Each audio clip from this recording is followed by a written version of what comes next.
afternoon, everybody. Good to see you all. The thoughts and prayers of the entire White House remain with all of the Catholics around the world who are mourning the death of Pope Francis. Pope Francis touched millions of lives and dedicated his life to serving the Catholic Church. As a mark of respect for his memory, President Trump ordered flags be flown at half-staff, and he will be traveling to attend his funeral in Rome. The president will depart from Washington on Friday morning and return to the United States on Saturday evening following the funeral service. I can also confirm the dates of the president's trip to the Middle East. He will travel to Saudi Arabia, Qatar, and the United Arab Emirates from May 13th until May 16th. And on Thursday of this week, President Trump will welcome Norwegian Prime Minister at the White House for a working visit. The two leaders will discuss trade and regional security. This will be the 13th head of state visit of President Trump's term already. At the border, President Trump continues to deliver on his promise to make America safe again.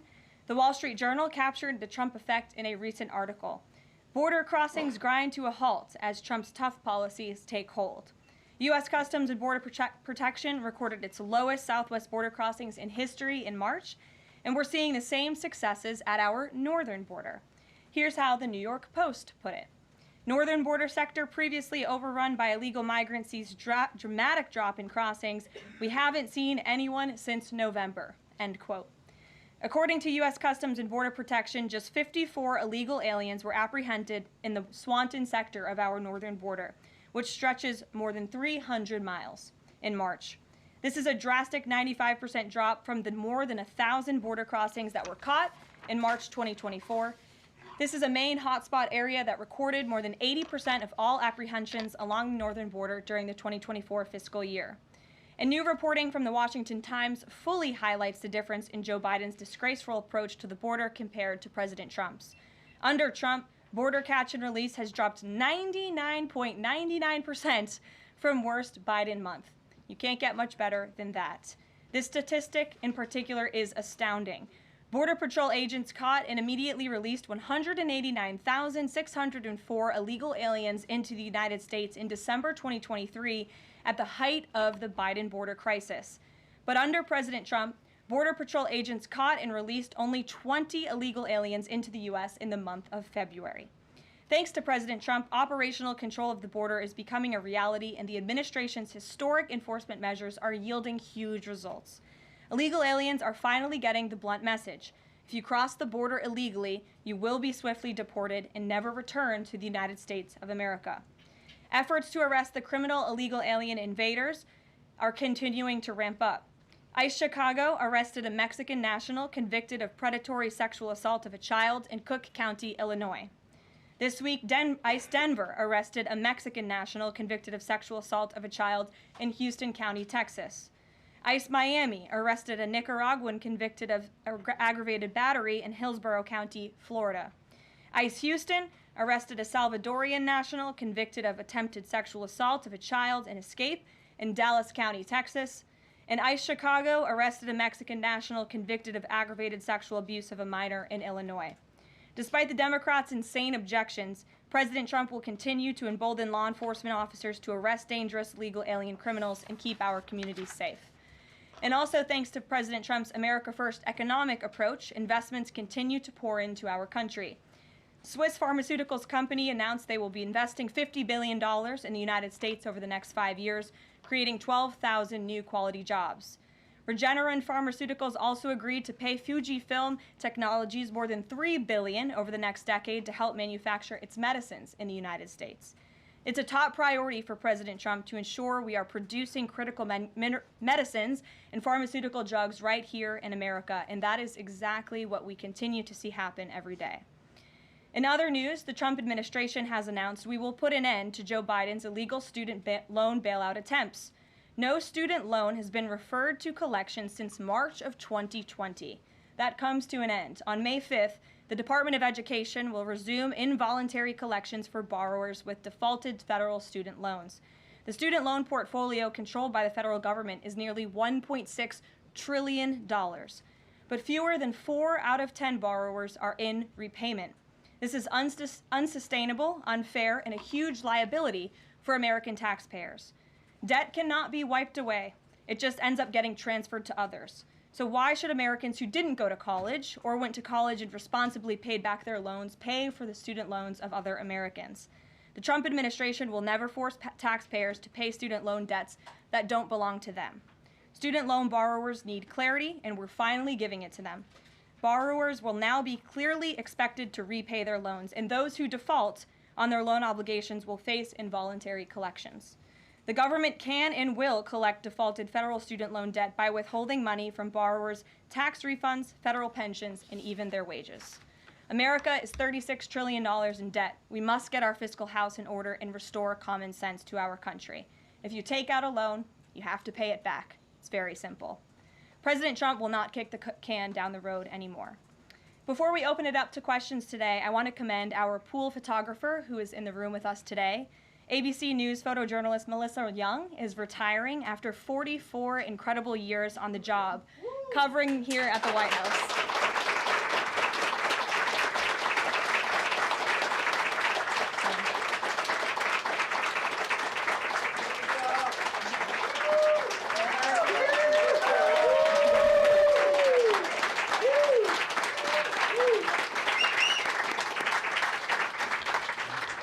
Melissa, congratulations. You have the largest round of applause I've ever heard in this room. So there's something we can all agree on, and you've had an incredible career here covering the White House. So congratulations to you, and we hope you enjoy retirement.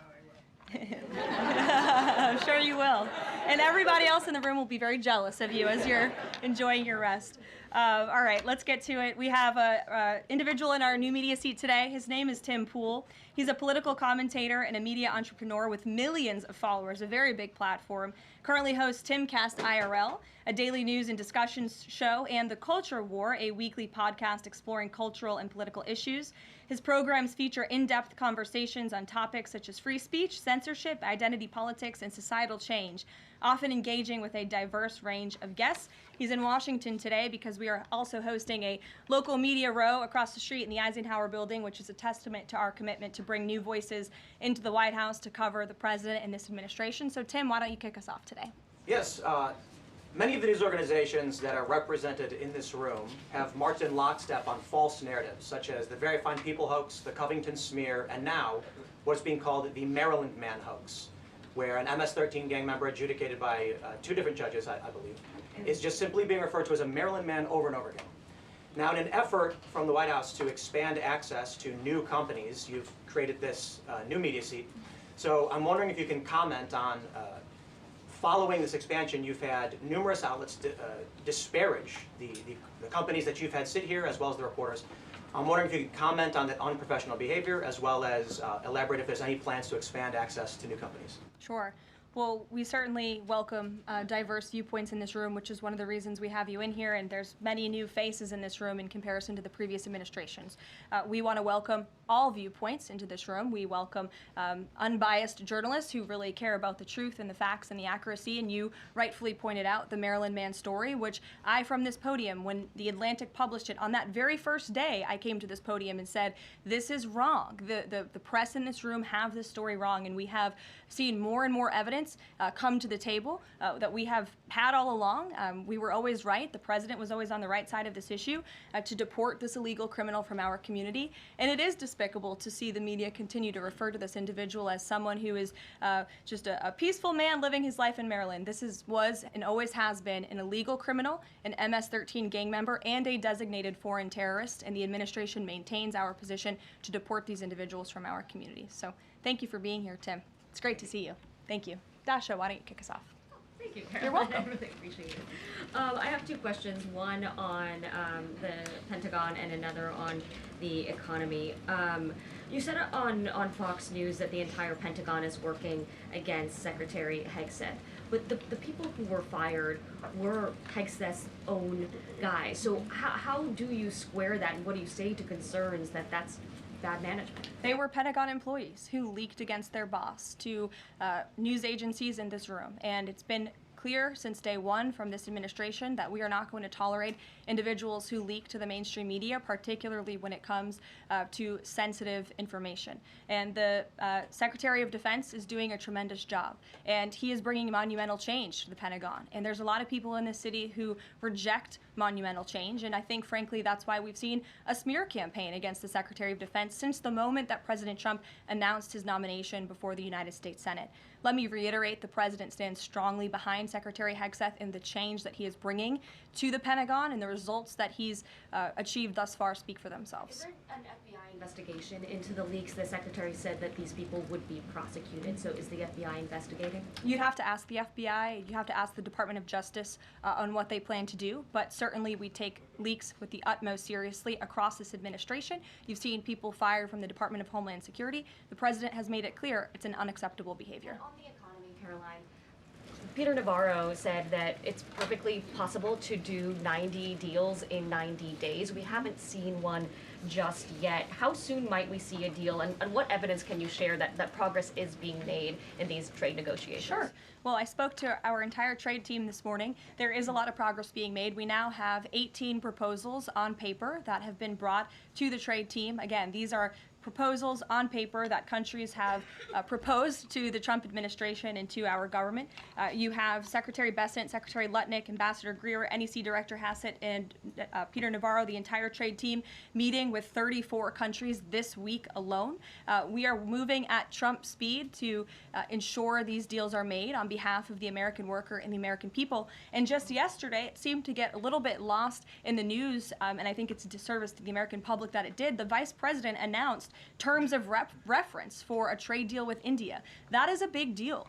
We know when we look at the numbers, the monetary trade barriers and the non-monetary trade barriers from India, they have been ripping off the United States and American workers for a very long time. So the fact that the Vice President with Prime Minister Modi on that trip in India announced these terms of reference, which is essentially a framework to move the ball forward to sign a good trade deal between our two nations, is great progress, and it speaks to the work ethic and the real labor that's being put into this effort by the president's trade team. Sure. Go ahead. Does the proposals that you talk about, is that enough to extend the pauses on these reciprocal tariffs, or does the president need to see, these deals inked and signed to offer any sort of additional extension beyond the 90 days? Well, look, ask me in July when the deadline hits. I know I'll be answering those questions from all of you in this room. There's a lot of time left, and the president's trade team is working again at Trump speed as quickly as they can to ensure that these deals can be made. Are any of those conversations yet with China happening? I actually do have something to share on that. I asked the president about this before coming out here, and he wanted me to share with all of you that we're doing very well in respect to a potential trade deal with China. As I mentioned, there have now been 18 proposals in more than 100 countries around the world who are wanting to make a deal with the United States of America, and the president and the administration are setting the stage for a deal with China. So we feel everyone involved wants to see a trade deal happen, and the ball is moving in the right direction. Sure. Setting the stage for a deal with China, what does that mean? Has the president spoken directly with Xi yet? I don't have anything to read out on a direct talk between the president and President Xi, but we will continue to keep you updated. And Secretary Bessent reportedly today told investors that this trade standoff with China he expects will be de-escalating soon because, as he described it, reportedly the situation is unsustainable. Is the president considering taking steps to de-escalate the situation with China? Again, I just read you words directly from the President of the United States. Those are moments ago. That's where his head is at right now. Karoline. Sure. Caroline, I have two questions, one on immigration and one on China. First on immigration. Roughly how many illegal immigrants and aliens do we have in our country, and how many does the administration plan on deporting? Sure. Well, you'd have to ask the Department of Homeland Security for a specific number, but we suspect it's definitely in the millions, perhaps upwards of 20 million people that were allowed into the country illegally by the previous administration. And the president and his team are focused on deporting as many as we possibly can, and they are moving as quickly as possible. The president's team has made it clear we need more funding from Congress to do more. We need more ICE agents out on the ground doing this very important work. And we also need rogue district court judges to stop acting as judicial activists, trying to block the administration from deporting illegal criminals from our nation's interior. The American public elected the president to do this, and he's following through with that And promise. we have over 250,000 Chinese nationals in our country right now on student visas. Does the administration believe there's any national security concern when it comes to those over 250,000 Chinese nationals in our country? Well, as you know, when it comes to foreign visas, the Secretary of State has the right to revoke visas of those who we feel are acting in a adversarial way to our foreign policy interests here in the United States. He has that authority according to the Immigration and Nationality Act. So I would defer you to the State Department for any individual case, but they are looking at individuals who are given the privilege of being on a visa in our country, and if they are acting, again, adversarial to our foreign policy interests, their visa can be revoked, and they should be aware of that. Sure, go ahead. Yes, I'm calling on you. Thank you, Caroline. You're welcome. Over the last few weeks, several countries have warned their citizens about travel to the U.S., and the Department of Commerce's own stats know that from a lot of countries, the number of visitors is falling. Does the White House have any message for people that might be reconsidering business or tourism travel to the U.S.? Where did you see that report? With the statistics coming from the Department of Commerce, Said what? It's That- hard to hear you. Sorry. that visitors from a lot of countries have fallen in the last 3 months. I'd have to look at that report to comment on the merits of it. I think most people around the world recognize the United States of America is a great place to do business. It's a beautiful place to visit, and they should certainly come here because it's a much safer country than it was 4 years ago under the previous president. Libby, good to see you. Caroline, a question about this upcoming announcement from HHS to ban food dyes. During the first week of the administration, the FDA announced that it's pulling its plan to ban menthol cigarettes. So 2 questions for you. How do you square a ban on menthol cigarettes being pulled and then announcing this ban on food dyes? And then how does the president feel about this upcoming ban that RFK is going to announce? Sure. Well, look, the Secretary of Health and Human Services, the president nominated him because he trusts him to make this country healthy again. It's not just a slogan. It really is a movement that has broken ground across the country. There's millions of people who believe in RFK Jr., Secretary Kennedy, and what he's doing. I don't want to get ahead of HHS with this historic announcement later and the details of it, but obviously the Secretary feels that he has reason and evidence to announce the ban on artificial dyes later, and I'll let him speak to that this afternoon. Phil. The president started the process of reclassifying more than 50,000 federal employees as Schedule F. We've already seen him march through a number of government agencies. I'm curious, should we expect mass firings, or is this a case-by-case approach, a scalpel or a sledgehammer? Well, look, as you saw on Friday, the president put out a statement about it. The Office of Personnel Management reclassified workers. They're now called scheduled policy/career. And all the president is trying to do is ensure that federal workers are being held accountable for corrupt behavior. If they are engaging in corruption as a government worker, they should no longer have their job. I think that's pretty common sense.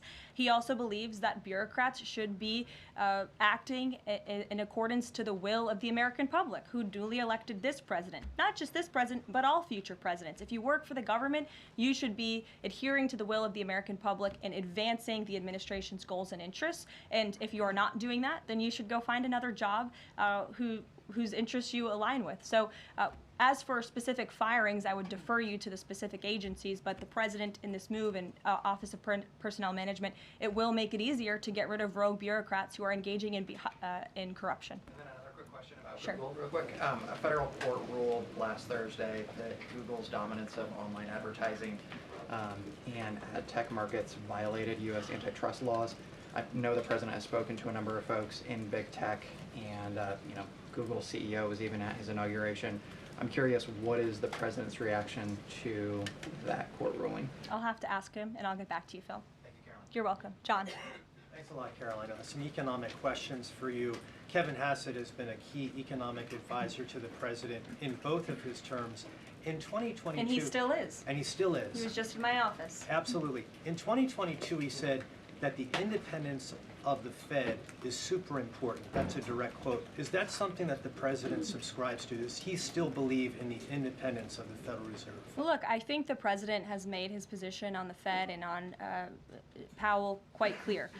The president believes that they have been making moves and taking action in the name of politics rather in the name of what's right for the American economy. The president has the right to express his displeasure with the Fed, and he has the right to say he believes believes interest rates should be lower. He believes Americans should be able to borrow money cheaper than they currently are right now. And I also spoke to Kevin Hassett about the Fed as well, and he has called into question the Fed's independence and whether they are actually doing things, again, out of the best interest of the economy, or are they doing it for partisan reasons. The president wants to see interest rates lower. He has made that quite clear. We've also seen, if I may, I'm sorry, one more, Caroline, just about, I said 2 economic questions, about the dollar. We've seen the dollar at multi-year lows versus the euro and other currencies around the world. Is it the administration's policy for a strong dollar?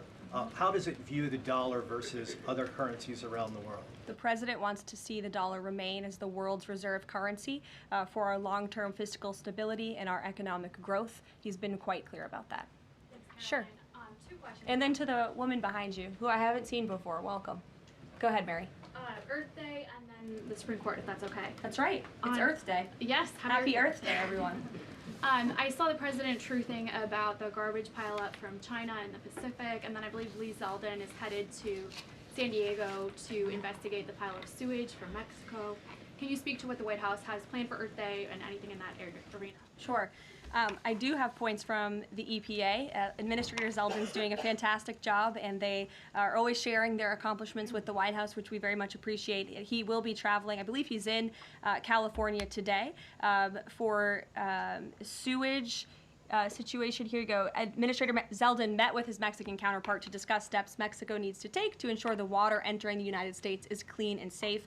And he's holding a press conference in San Diego today with elected officials and local stakeholders on the Tijuana River sewage crisis. I would also add from the president himself, he has always maintained he wants America to have the cleanest air and the cleanest water.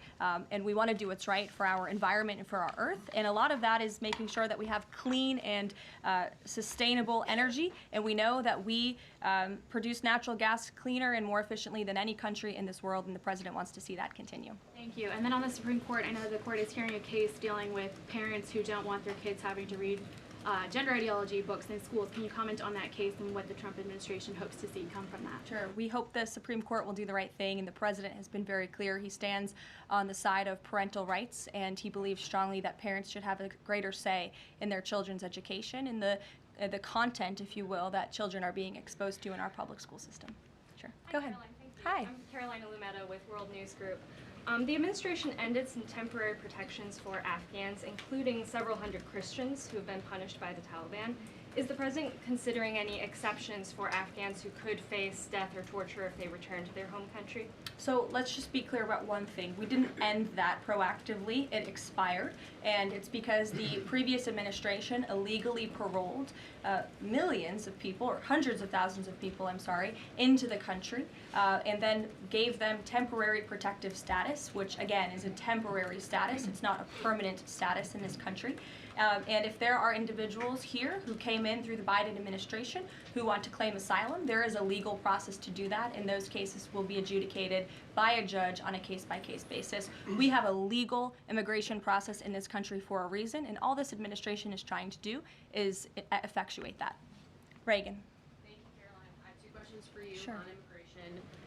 March deportation numbers were down slightly from the same time period last year. SCOTUS recently ordered a pause on deporting Trinidad Tobago members with the Alien Enemies Act. I'm curious what other tools the administration is looking at to boost those deportation numbers. Sure. Well, we are obviously complying with the court's order. However, it was a temporary pause. The Supreme Court basically said, sit tight, and they will follow up with an order, and we're confident that the Supreme Court will rule on the side of law and recognize the president absolutely has the executive authority to deport foreign terrorists from our nation's interior under the Alien Enemies Act. We feel very strongly about that, and we're confident the courts will side with the president and his executive authority. As for deportations, we continue to deport illegal criminals under Title VIII, which is an immigration authority given to our Border Patrol agents and the Department of Homeland Security to deport illegal criminals from this country. And the administration continues to do that at record speed as quickly as they can with the resources that they have. The DOJ recently dropped charges against the MS-13 leader caught in Woodbridge, Virginia, with the idea that this will expedite the deportation process.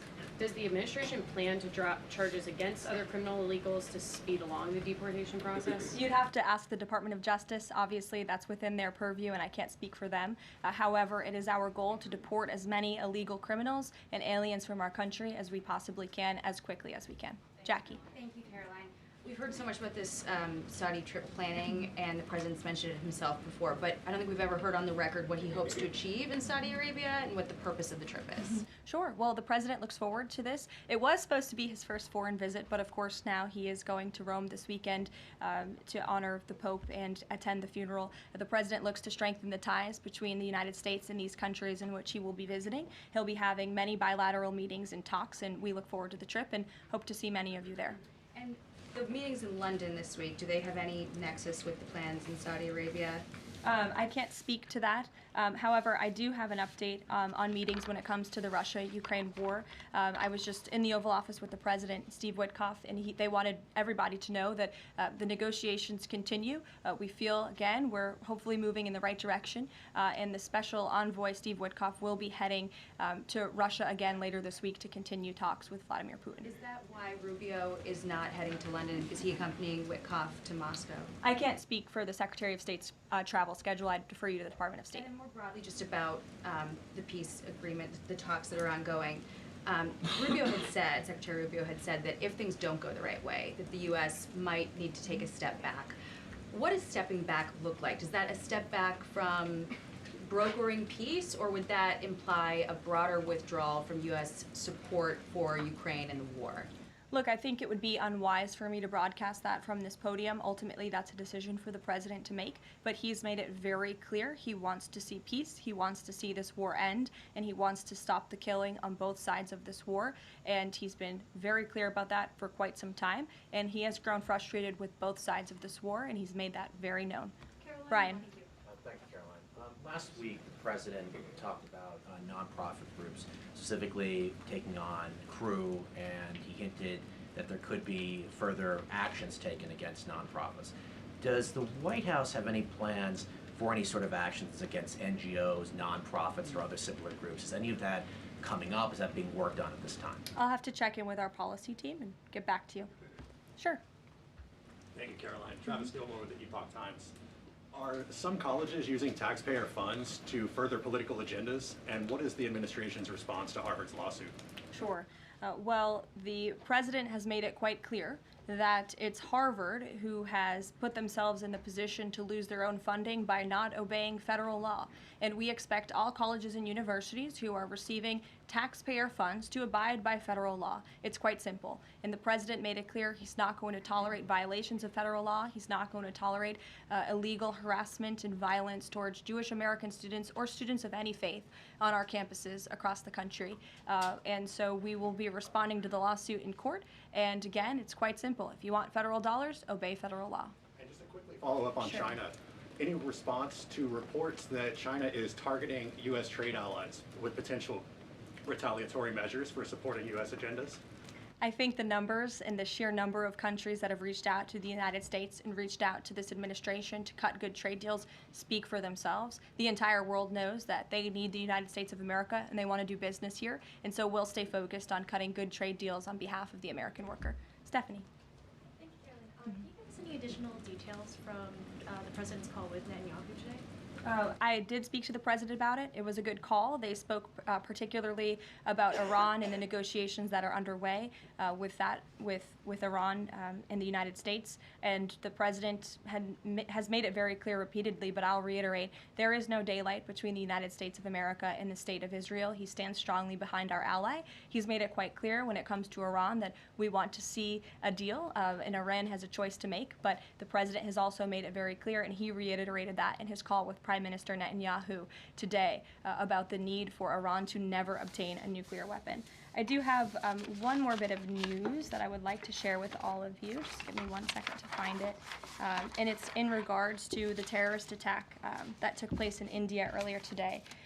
The president has been briefed by the National Security Advisor, and he's being kept up to speed as more facts are learned. What we know already is dozens were killed and even more were injured in a brutal terrorist attack in a popular tourist location in South Kashmir. President Trump will be speaking with Prime Minister Modi as soon as he possibly can to express his heartfelt condolences for those lost. And our prayers are with those injured and our nation's support for our ally, India. These types of horrific events by terrorists are why those of us who work for peace and stability in the world continue our mission. So we'll give you a readout of that call later this afternoon. There's a lot of work to be had. You may hear from the president later this afternoon as well, and we'll see you all later. Thank you.